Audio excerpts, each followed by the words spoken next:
Alright, Daily 3, Match 1, Game 3. Let's win this. What? I kept this hand? 6 land, 1 green, son? Doesn't really look that good looking back on it now, but I think that's a big flaw in my game. I don't really know when the mulligan. And I'm afraid to mulligan.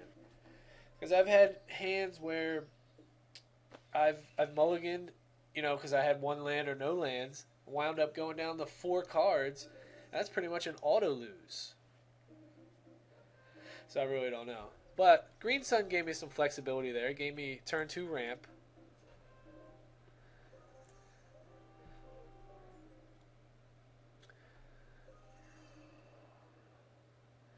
So I mean, next turn I can drop a Garrick. And he alchemies 2 dissipates away, so I'm not going to drop a Garrick, even though he makes it impossible. But I wouldn't have anyway, because with him throwing 2 dissipates in the yard, that's pretty telling that he has a counter, even though he doesn't leave the mana open.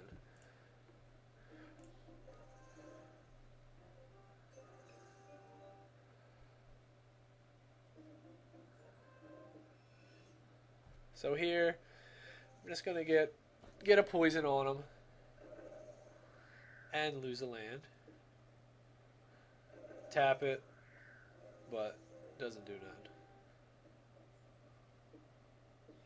So I just play the Emissary. Try to get a little bit of a clock on him, even though it's not much.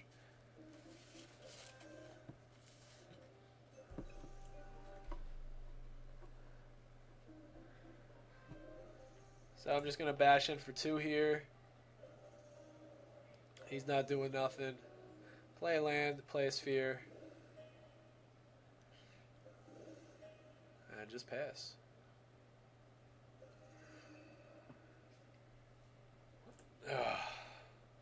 He alchemies again. Swamp, Chandra, whatever. And Desperate Ravings. This was a pretty weak play when I saw this. Image, my Emissary, really? I mean, does he have no land in hand? I mean, what's the deal with this play? I really can't figure it. He just leaves it wide open for me to cast whatever I want. He's pretty much tapped out. So I throw a Garrick out there, make a beast, activate the Ink Moth, and attack.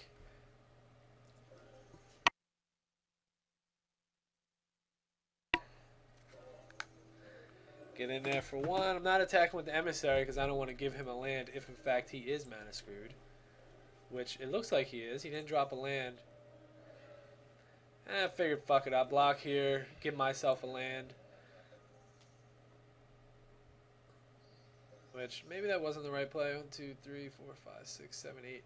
Yeah, 9. So I was out of mana leak range at that point, and that's why I did it. And I mean, Inferno Titan is just a beast versus Olivia. And you play Olivia tap out. When you got Inferno in hand, it's just a great feeling.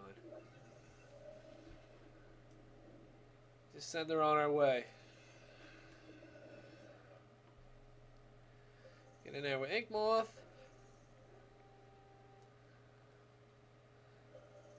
Stack them counters up. Got 2 poison counters now. And I'll just throw a beast out there with Garrick.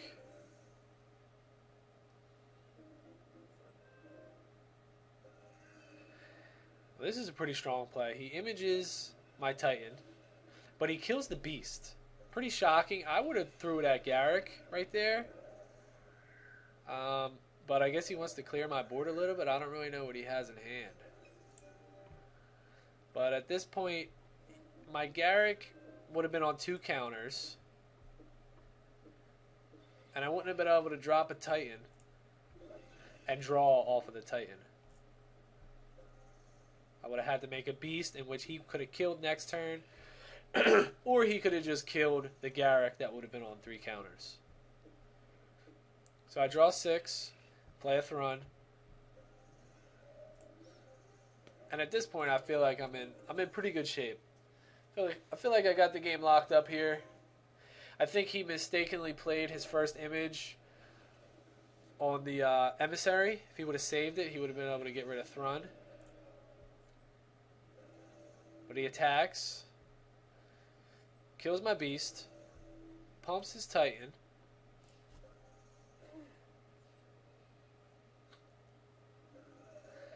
And tributes to Hungers me. I decided to throw the Thrun there because I did some math. Actually, no, I don't even think I did any math. But it took me a while. I was thinking about that for a while. I tossed the Thrun. I didn't want him to gain a lot of life. But then I realized I had Inkmoth for the win. He was tapped out, so it didn't even matter who I threw. Pump Inkmoth to 8. And that 2 counter earlier in the game really added up because the Inkmoth pumped to 8. If he had no counter on him, that game wouldn't have been over there. He would have had another turn to draw, 6 cards in hand. Who knows what would have happened. That game could have definitely swung in a different direction. Alright, on to round 2.